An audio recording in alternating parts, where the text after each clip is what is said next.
I Googled my wife the night before our wedding. I'm not proud of it. I was looking for something wrong. A reason I could point to, something that would make walking away feel justified instead of just selfish. I found 3 things. None of them were what I was looking for. All of them were worse. Worse from my plan, I mean. Because what I found wasn't scandal, wasn't anything that would help me leave. What I found were 3 small, quiet stories about a woman who kept showing up for people who had absolutely nothing to offer her in return. No audience, no credit, no reason except that someone needed her and she was there. I locked my phone at 4 a.m. and lay there until sunrise. I married her anyway, not because I was forced to anymore, because I didn't know what else to do with what I'd seen. My name is Jake Merritt, and I'm 28 years old. Atlanta, Georgia. And this is the story of how my parents forced me into a marriage I didn't choose, how I spent the first 2 months looking for the exit, and how the woman I'd already decided to leave taught me something about love that I hadn't learned in 28 years of being loved by people who had everything. Start with who I was before September. Atlanta, Georgia, September 2024. I was 27. I lived in a 4-bedroom house in Buckhead that my parents owned. Drove a 2022 Range Rover.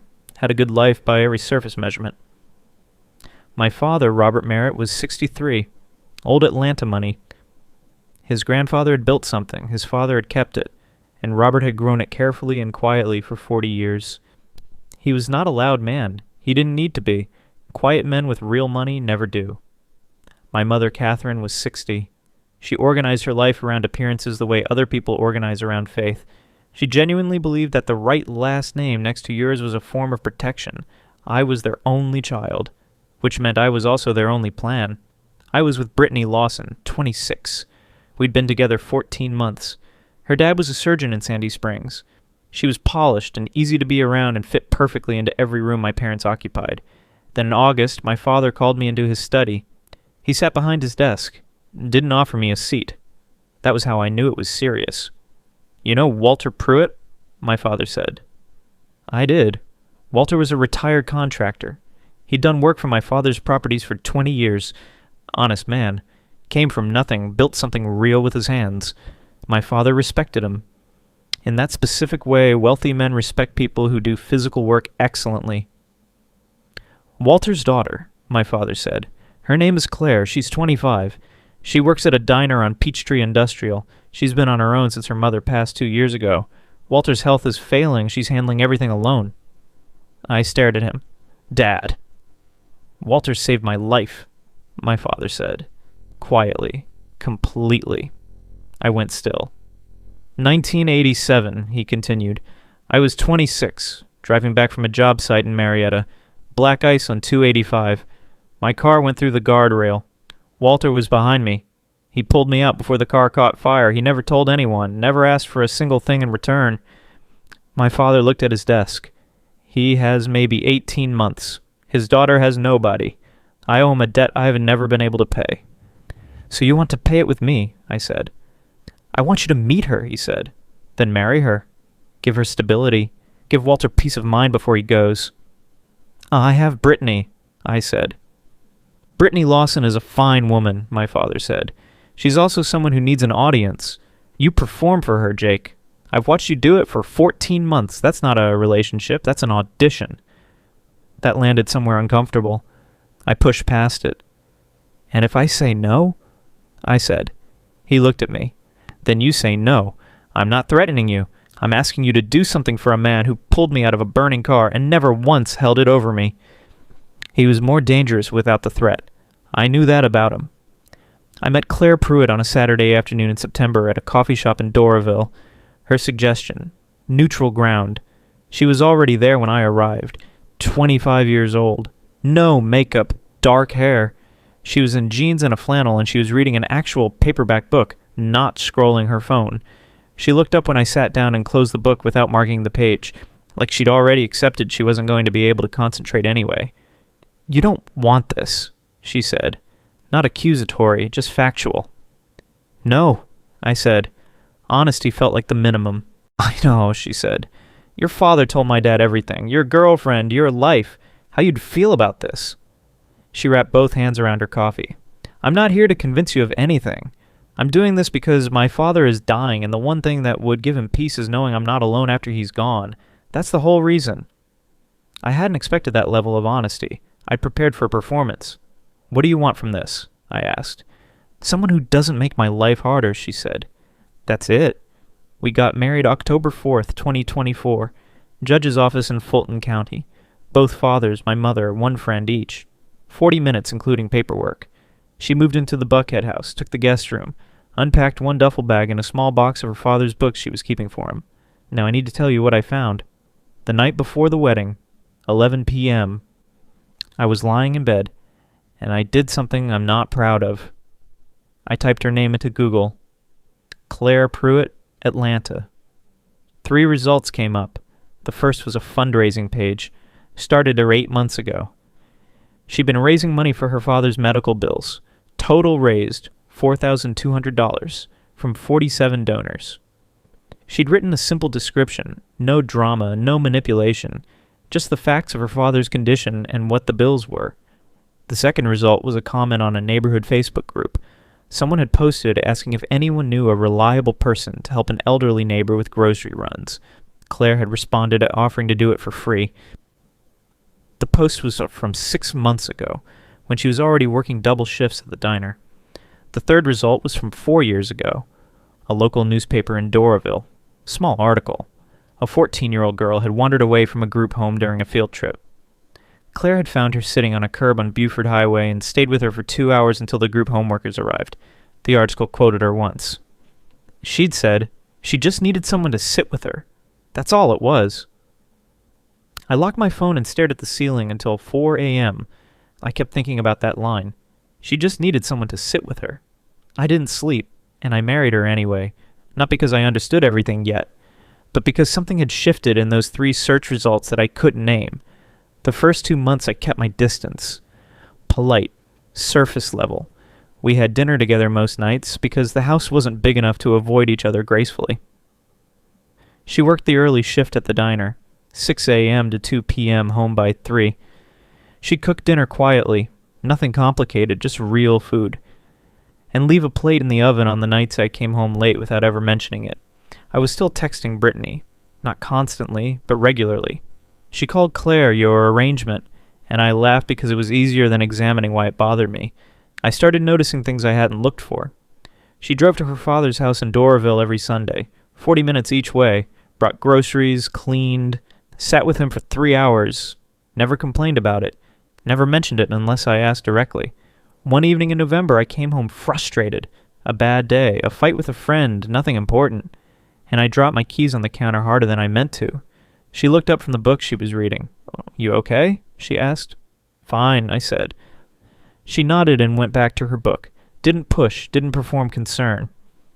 10 minutes later, a cup of coffee appeared on the table beside me. She'd gotten up, made it, put it down, and gone back to her chair without a word.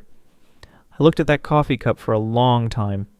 In December, I found out by accident that she'd quietly cut her diner, hours from 5 days to 4, so she could spend an extra day with her father as his health declined. She hadn't told me, hadn't asked for anything to cover the lost income, just adjusted. I found out because her manager called the house by mistake looking for her. That night at dinner, I said, You cut your hours. She looked up. Yes. You didn't say anything, I said. It wasn't your problem to solve, she said. You could have told me, I said. She was quiet for a moment. I didn't want you to feel obligated. I put down my fork. Claire, we're married. We're married under specific circumstances, she said carefully. I've been trying not to add to what you already didn't choose. I didn't know what to do with that. I sat with it for a long time after dinner.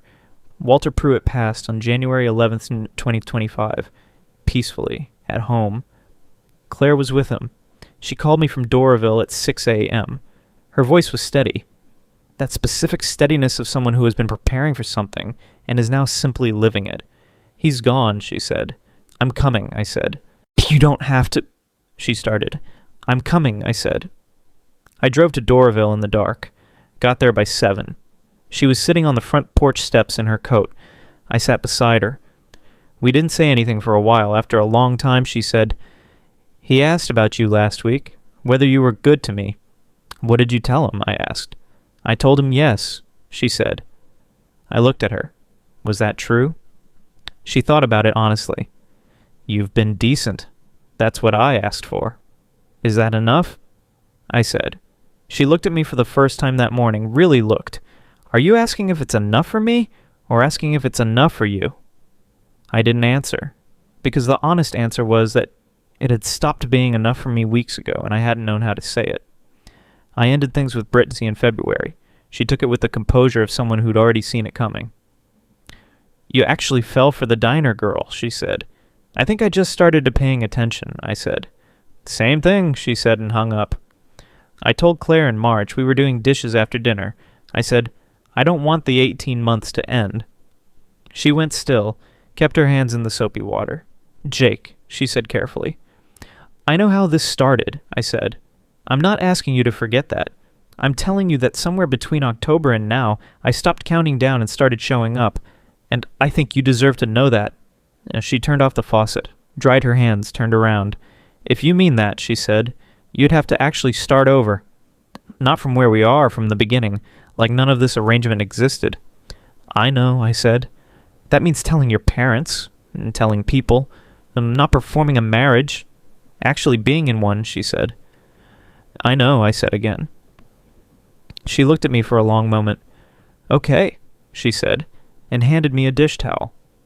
It's been 5 months since that conversation. We're still in the Buckhead house.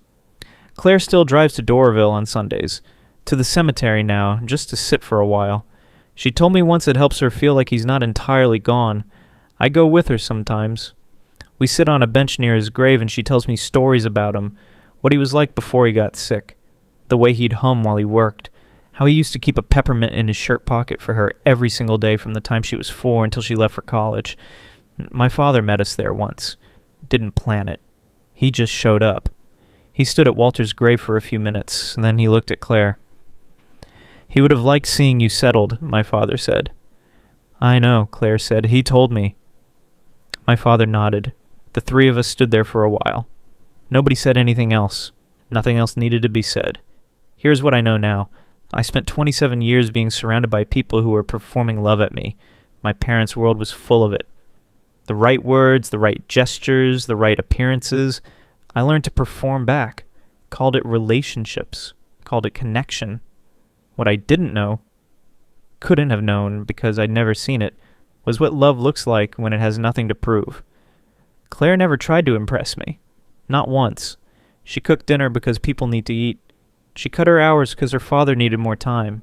She raised $4,200 from 47 strangers because she needed help, and asking honestly was the only option she had. She sat on a curb with a lost 14-year-old girl for 2 hours because that girl needed someone to sit with her. She was exactly the same person whether anyone was watching or not. That's the thing I'd never encountered.